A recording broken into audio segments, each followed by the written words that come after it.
Welcome to the News Hour. The U.S. Supreme Court has upheld a decades-old law on adoptions of Native American children.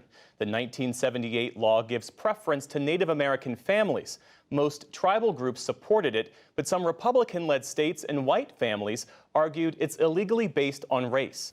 The Indian Child Welfare Act. To the Indian Child Welfare Act. Known as the Indian Child Welfare Act. Voicing support for the Utah Indian Child Welfare Act bill. The Indian Child Welfare Act turns 40 this year. The Indian Child Welfare Act of 1978, a landmark law that gives Native Americans... Critics say the Indian Child Welfare Act is racist and unconstitutional. The Indian Child Welfare Act was a law intended to federally protect and prioritize Indigenous culture and families through regulating the custody of Indigenous children. ICWA was created in response to the mass number of children being removed from their families by both private and public agencies.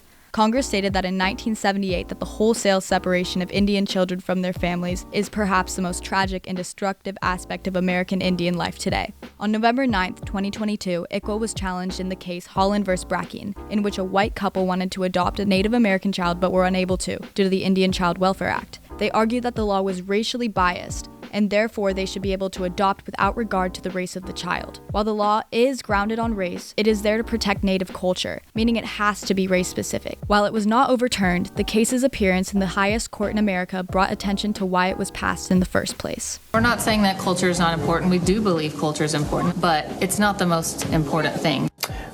But today, a big setback for that family, Diane. In fact, they just told me a few minutes ago that they are crushed by this decision. More on that in a second. But for now, a big win for the tribes. It means that this law is upheld. It means that those preferences, those priorities and placement will go on.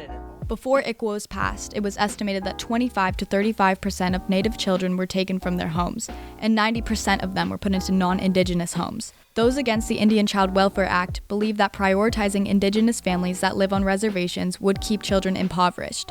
These conditions stem directly from the U.S. government prohibiting children from thriving in ideal living situations.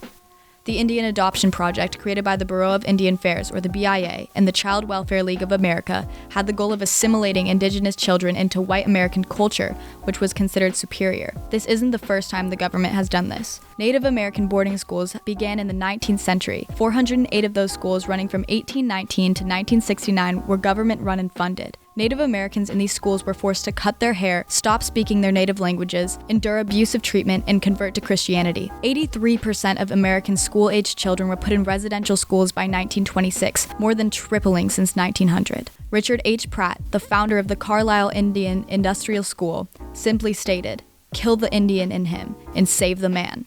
I think that ICWA is kind of like a turning point where our nation started to address all these things that they did wrong with Native American communities and specifically Native American children. There was a lot of these policies, from reservation to the Dawes Allotment Act to Indian boarding schools. And that's where like a large amount of young children were being forcefully taken from their communities and placed into these schools to basically learn how to be good, productive citizens. Like the actual quote that they would use is to kill the Indian and to save the man. The Dawes Allotment Act was passed in 1887, and what it did was it parceled out reservation land into individual parcels, which then were assigned to every person enrolled in the tribe.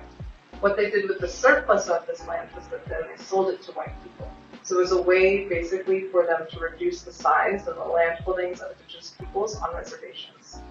Indian boarding schools took the children away from their families, but they had sort of this program that was called an outing program, which then they would contract these children to white families. And while some people, may have said, oh, this is like an adoption, it actually was nothing of the sort. It was more of like enslaving these children into these white families and saying that, oh, now they're adopted or they're in better hands. And I think that ICWA comes out of that.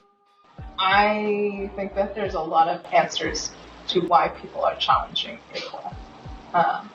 Are they all genuine and sincere? I don't really know that they are. From a historical perspective, I see challenges to ICWA as a continuation of that colonial genocidal policy, is that it is an attempt to continue to erase and diminish a population that is already like less than 1% of the entire nation into something that is non-existent. And I think that that is the goal. Indigenous people are still seen as a threat in this nation, and to remove that threat means a more stable and successful United States. I grew up without this strong cultural tie, and for me, it manifested itself into me hating my Indigenous identity. So I thought, oh, the only people who are Native, they're poor, and they're drunk, or they're like alcoholics or have some type of addictions. I didn't want to identify with that because I thought that meant that for me, I'd be choosing those life paths. Same for myself, that I'd be poor, that I'd be addicted, and that I wouldn't be an important person. And I think that that has like a lot of harm that for me, I'm still trying to uncover now my strength of my Indigenousness and my nativeness, instead of seeing it as a deficit or something that is a problem, because it's not a problem. It's like a wonderful addition to who I am. The evidence and historical context show that it's best to keep Indigenous children in their communities. The government, through years of attempted assimilation and prejudice, put reservations in a systematic cycle that is hard to break out of. People living on reservations are at a disadvantage that these organizations and the government caused. The leading argument against ICWA's passing was the safety conditions that the poverty the government caused. The government should at least compensate for tribes in the land they have stolen and the trauma they have caused. This won't make history go away, but that money can be used to solve the conditions children are taken in by protective services. The passing of ICWA saved many children from traumatic environments and contributed to the preservation of Native American culture. ICWA being challenged reminded us how easily all that progress could be taken away. To further protect these children, more states should create laws to strengthen ICWA. Now that ICWA has been reaffirmed by the Supreme Court, states must take action to make their own protective laws. This will encourage engagement with tribes, growing child welfare protections.